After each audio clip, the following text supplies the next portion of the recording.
日前，美国民主党的众议院议长 Nancy Pelosi 说要来台湾访问。那因为这件事情，我们看到不管是白宫内部、美国国内部，甚至是台湾内部，都出现了不同的声音。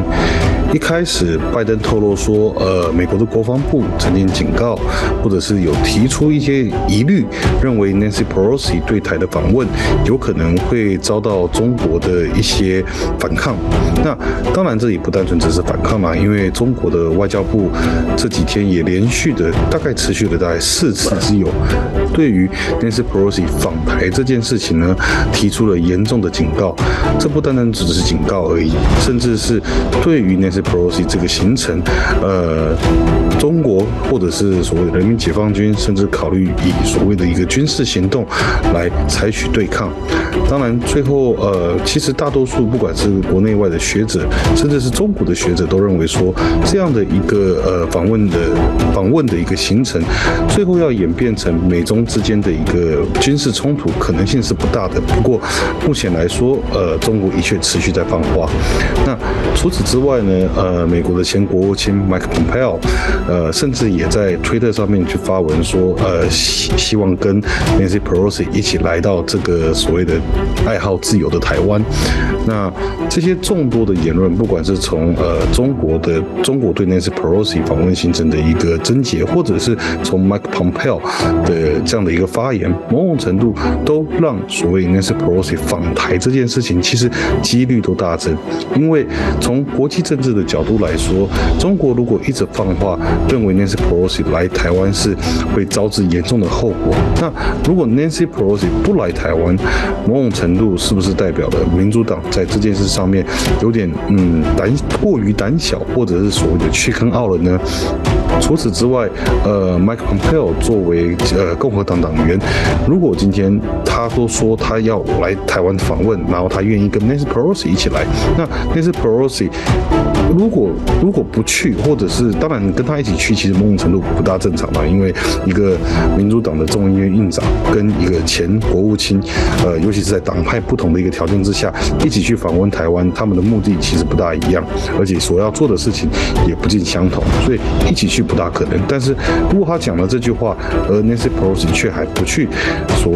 不去台湾进行访问的话，那是不是也代表了说，所谓的民主党在抗中这件事上面没有共和党做的积极？面对11月即将到来的美国期中选举，民主党可能就相对来说会比较示弱了一点。那当然，这件事情不单只是美国跟中国之间有这样的一个交流，或者是你也可以说是一种某种程度的比战。台湾内部也出现了一些不同的声音，例如说，中国航运的荣誉董事长，也是国民党籍的海基会董事，彭英刚，就在昨天的时候，也在《旺报》上面刊登了一个全版所谓的中英文的广告。那这个广告里面去说 Pelosi 的对台访问可能会让两岸擦枪走火，也怕台湾会卷入类似乌俄战争的一个陷阱。那所以说他希望 Pelosi 可以对于他要不要访台这个行程再三思考，那并且为了两岸的和平，他也希望说这样的一个讯息可以透过 AIT 转发给 Nancy Pelosi。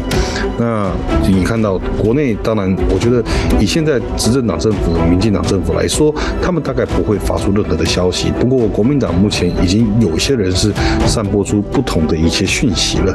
当然这些讯息某种程度，虽然说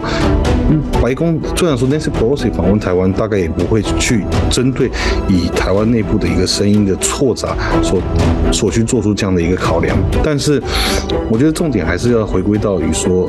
，Nancy Pelosi 访台的行程，它背后到底要做的是什么？尤其是在面对期中选举的挑战，目前美国的经济因为通货膨胀的关系，所以其实某种程度受到了很大的一个影响。那民主党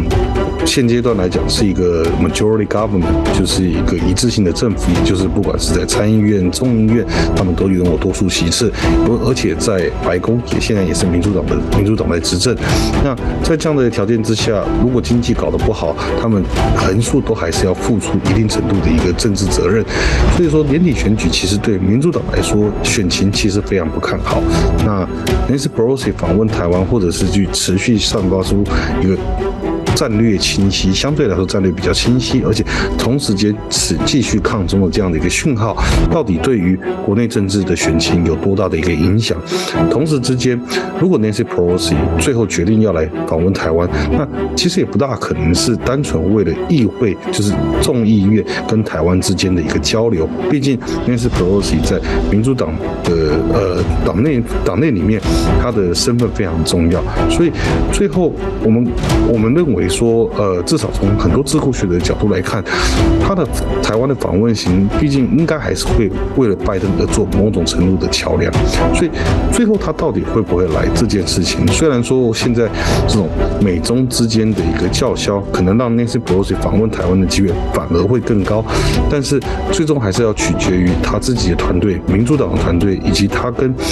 白宫的拜登如何去协调，说到底访问台湾最后要取得的共识是什么。那我想这个礼拜非常有可能，习近平跟拜登就会再一次进行所谓的一个电话峰会。那在电话峰会之后呢，Nancy Pelosi 到底会不会访问台湾这件事情，就相对来说会比较水落石出了。请订阅、按赞、分享华语新闻 YouTube 频道，并且开启小铃铛，及时掌握全球时事与最新趋势。